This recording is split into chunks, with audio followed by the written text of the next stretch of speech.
Hey guys, the chicks are here. I've been having some trouble. If you'll notice, I did 2 videos last night. For some reason, my Wi-Fi, I couldn't get my Wi-Fi to work. I had to redo it. And so I'm like 4 days behind on some of the videos. And I had a nice, cute video of the day these guys got here, which was today's Tuesday. I received 1 batch on Wednesday and 1 batch on Thursday of last week. So they're Friday, Saturday, Sunday, Monday. They're about a week old, counting the days that they were born, the 2 days in shipment or 1.5 day in shipment. But the white, I got these little guys from Meyer Hatchery, M-E-Y-E-R Hatchery, and when I received the white ones, there was 5 dead in the box, and then a lot died real quick. And I think part of it was the post office called me the morning of, and I think they stayed there all night because when I received them, they were really cold. I think they got chilled. But needless to say, the hatchery's going to take care of it. They're either going to refund the money or send me another group when they have some more. I'm just not sure which one I want to do. I thought I'd just get my money back. That way I didn't have 2 groups. My wife said, why not get the other group in about a month? That way we can stagger them a little bit so I don't have to butcher them all at one time. But so we may have some more in the future. They were in a box, a little square box here for the first couple days. And now I think they're big enough to be out. And they have a 16 by 15 stall to be in. They have lots and lots of room. Now, that being said, on the white ones, the next day in the afternoon, I got the call that the Red Rangers, these other, and the white ones are straight run. The red ones are all roosters. And they called and told me they were in, and they were healthy. They were running from the time they got out of the box. It was really good. They were awesome. But they're doing great. If I could give somebody advice that's saying, hey, I can do that, the one thing that you don't know about chicks till you get them is how much they stink. Their poop stinks. And so remember that in the process of, especially if you have one spouse that's a prepper or is trying to prepare and the other one is helping you out, but that's not really their thing. Be real careful because you can burn out a spouse with chicks. Because probably the first 2 weeks, they need to be somewhere safe. I've never had a place like this before, and so they were always in my house and usually in my room. And they stink fast within a couple days. And so just put that in consideration. You don't want to make your spouse put out over something, because they're so cute. And so you go, oh, that's just awesome. But just remember that. Remember that they do stink really bad, the high-protein diet they have. Besides that, there's really nothing to them. And like I said, I've never had this kind of place where I could put them in here and let them eat, drink, and lay around. They don't need the light on right now. I turn it on at night, but they don't need it right now. It's too hot outside. Yesterday and today have been really hot. We have some 100-degree days. I've sprinkled food down on the bottom of this straw, and this straw was left here in a stall over there. So the straw was free. Now it's put down to help with the manure so I can sweep it all out when I'm done. But here's the chicks, guys. Here's the fryers. I'm going to see how they do together. There'll be more reds than whites, and some of the whites will be females, but really pleased with the Red Rangers. You can go to Meyer Hatchery.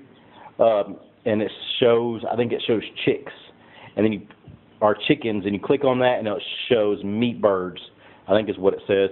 And you click on that, and they have 3 types. I got the white broilers and the Red Rangers, I think is what they're called. And there was another type, but they said it was a smaller frame chicken, so I didn't want that one. But they're doing good. I've recently went to my stepfather's house and picked up the tin and the wood for their chicken coop outside. It was a pain in the butt. It was probably about 10 times harder than just going and buying it, but it was also 10 times cheaper, and so that's always good. And so I finally got that out in the trailer, and so the next couple of days when it cools off, I'm going to start on it. So I'll have updates on that pen. When they move out of here, they'll be moving outside, and start free ranging out in the pasture. But this is the chicks that are a week old, doing great, have a lot of space. You know, you can tell they love the space. I'll come over here where they can't see me on the other side and just watch them. They'll flap their little wings all the way across here and go rummage through the hay. So we have 35 birds in here, 25 red rangers, and 10 left of the, 10 left of the whites. And so, I mean, it don't look like nothing. That's a lot of chicks. That's 35 chicks, but in this stall, it don't look like nothing. And we may do more next time. You know, we'll just use this as a learning thing to see how it goes. But I just wanted y'all to meet the chicks. I'm sorry I couldn't do one when they first arrived. Like I said, my camera was messing up, and I couldn't figure out Wi-Fi. So they're about a week old already.